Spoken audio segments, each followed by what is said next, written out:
Hello, marvellous sausages. It's the 16th of September. It's Friday, and that means it's Xur time. And he's here up a tree in Nessus. Look, let's go and see what wares he has to poke at us through his dirty Mac. Now, let's pile straight on in with the exotic gear. Now, first of all, we've got the two-tailed fox. I'd really recommend you buy this. Not only is it the biggest looking rocket launcher you've ever seen, but it shoots two rockets, Void and Solar. It's excellent and a very unique rocket launcher. Pick it up if you haven't got it. It's fan-dabby-dozy. Now then, let's go into the gauntlets for the hunters. The Shards of Galanor. Hits and kills a blade barrage, returns super energy. And it's a pretty good roll as well, to be perfectly honest, apart from the mobility being bum. But the resilience is 21. That's pretty good. And you've got strength at 10 as well. It's not as good as I initially thought, but 21 resilience is really good if you're building that one up.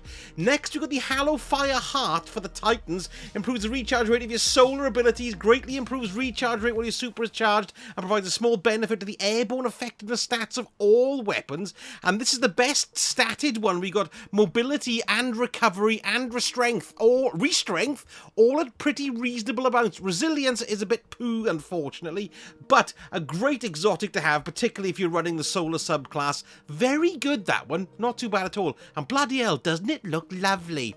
And then finally for the exotics, we've got the transversive steps for the warlocks. Sprint speed's increased, and after a short time your currently equipped weapon is automatically reloaded. Very sleek and sexy. Great exotic which goes across the board, doesn't matter what subclass you run. Look at that, it's only at 59, but the recovery is 26. This is awesome for rift regeneration, but you really do suffer the mobility and the resilience there. But strength and discipline is pretty good as well, so that's not bad at all for your warlock. Right, let's pile on into the legendary weapons, and what do we have here? We've got the Imperial Needle Void Bow. This hasn't been given a B on Light GG, very popular. Another great one. If you haven't picked this one up, I'd recommend you get it. It's good as well. You've got Impulse Amplifier and Swashbuckler. Interesting roll. Carbon Arrow Shaft, Fiber Glass Arrow Shaft, Natural String and Tactile String, and a Draw Time Masterwork. That's really good, that one. Next, we've got the Royal Chase Scout Rifle. I used to love using this back in the day. It's got a very poor roll according to popularity, though, but it might be something that you like. It's been given an F on Light GG, which is the lowest you can get, but let's have a look.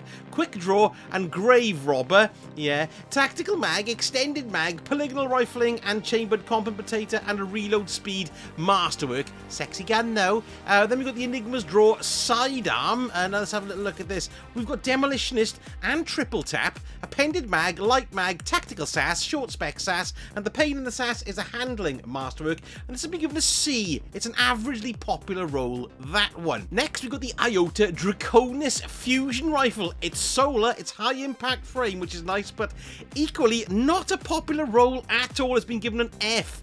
Cornered, heating up, enhanced battery, liquid coils, full bore, and extended barrel with a charge time masterwork. So there we are. Not popular at all. Next, Ignition Code Grenade Launcher. Lightweight frame with remote detonation.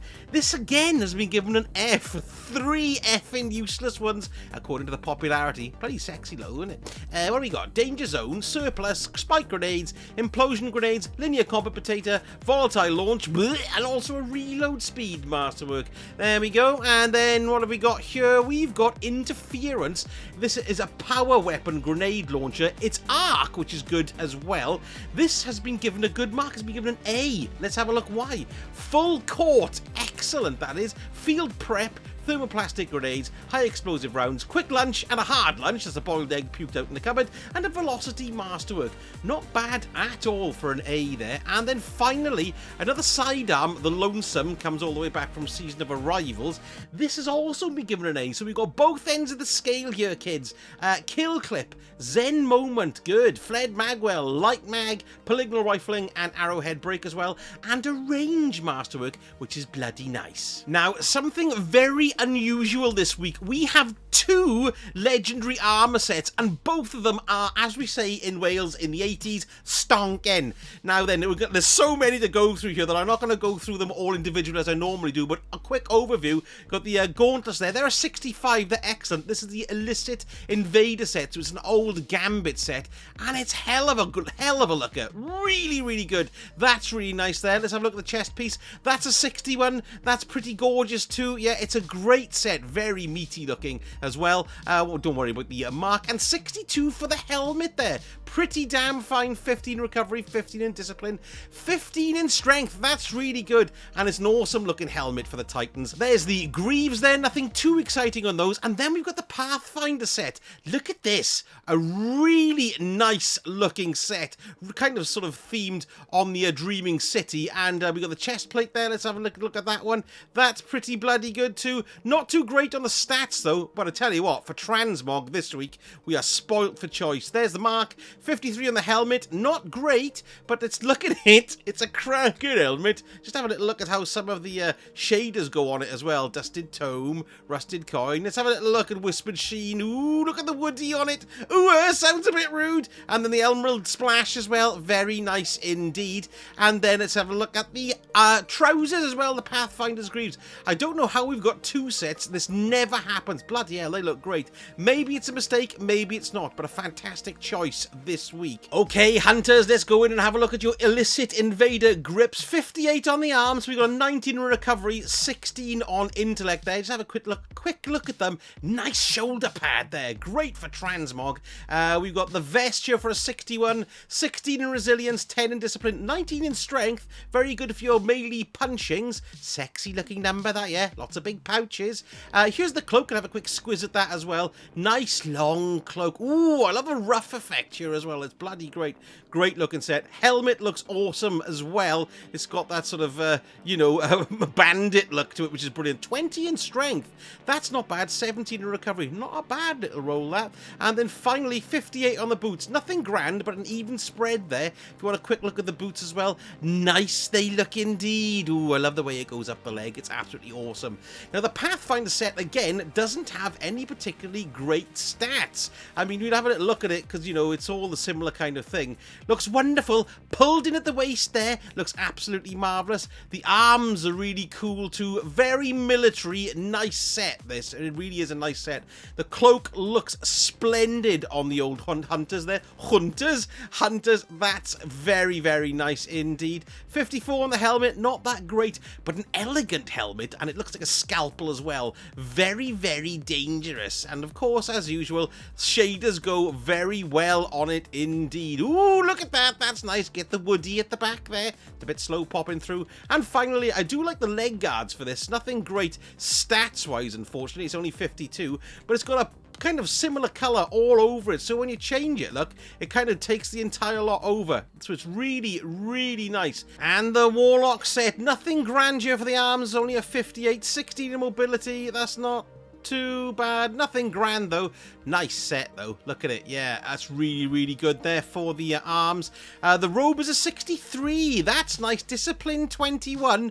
That's not bad for your grenade fans. And look at that. It's excellent. Really nice looking set, this. I do find it's being absolutely bloody marvellous. Oh my god, look at what Cursed Xur does to it. It's bonkers. Whispered Sheen. Very nice indeed. There's the bond there, and then the helmet. Nice looking helmet. 63. What have we got? You're 17 in recovery. That's pretty good for your rifts. 15 in strength as well. But as usual, Transmortgage is great. It's so rare to have 2 sets in one. In fact, it never bloody happens. I'm convinced this is a cock-up. And then let's have a look at the boots, and they look like cowboy boots. I mean, they're excellent looking cowboy boots as well. What do we have status? It didn't even look, actually. 59's not bad. 26 in discipline. That's pretty good. 12 in mobility, 8 and 9 in resilience and recovery. There we are. That's not bad. Let's go to the Pathfinder set. Again, the stats are all low on these. Let's have a look at the gauntlets. The Pathfinder's wraps. 54. Not a great stat. Pretty, well, bland, really, I suppose. Next, let's have a little look at the robe. Very military looking again, but it looks really good. Very smart indeed, yes. Smarter than a row of soldiers. Yes, it's marvellous. Look at that. Bloody great. Nice one to pick up there. And what did we say? No, it's not really worth it. 52 on the roll there. There's the bond. Here's the helmet. Roll is a bit arse, but this has got a great pulsing light on it and nice wings on the back as well. Almost a little bit like, what's he called? You know, the Flash. The old Flash. Yeah, that's grand. I like that. That's excellent. Or even Superman had stuff like that back in the day. Or was it just Flash? Get confused. And then finally the Pathfinder's pants. Not his underpants, but his booties. Lovely leathers. Motorbike leathers, they look like to me. They look bloody great. Well worth it again for Transmog. Hawkmoon and the Dead Man's Tale. Nothing to shout about this week, unfortunately. Hawkmoon's got polymer grip, surplus, alloy magazine, and extended barrel. That's been given a D on Light GG. Keep your ciphers for a better roll. Dead Man's Tale, not much better. This has been given a C. Composite stock, moving target, armor piercing rounds, and hammer forged rifling. Probably more of a PvP round, to be honest, but it'll probably be better to keep your cipher for a better roll. Now, Banshee's had some really interesting re-rolls after Wednesday, and one of them is a Godroll. So let's have a quick look at what we've got here. First, we've got the NUD submachine gun. This is now a B. These are all better than they were. B's not bad at all on Light GG. Sympathetic arsenal, tunnel vision, accurized rounds, appended mag, extended barrel, arrowhead break with a range masterwork. There's lovely. Now, this baby here, the Lunulata 4B, this is the Godroll. It's S tier. Everybody's after this one, particularly with it being overload bows this season. This is incredibly useful. Plus, if you run stasis, this is going to be excellent for you. Look, because it's got headstone on it, which is tremendous. Rangefinder, fiberglass arrow shaft, straight felching, fletching, high tension string, and elastic string as well. Yes, I know what it means. And there's a draw time masterwork on that baby too. Well worth picking up, even if you don't run stasis. It's a brilliant overload bow. Next, the Cantata 57. This has risen to a B. It was a C, I believe. We've got moving target, Eye of the Storm, appended mag, steady rounds, hammerforged riffling, and corkscrew riffling as well. Fugue 55 sniper rifle. This is the worst roll, and it's a C. So, you know, it's pretty much similar to what it was, to be honest. Firing line, compulsive reloader, accurized rounds, appended mag, fluted barrel, and a range masterwork on that one.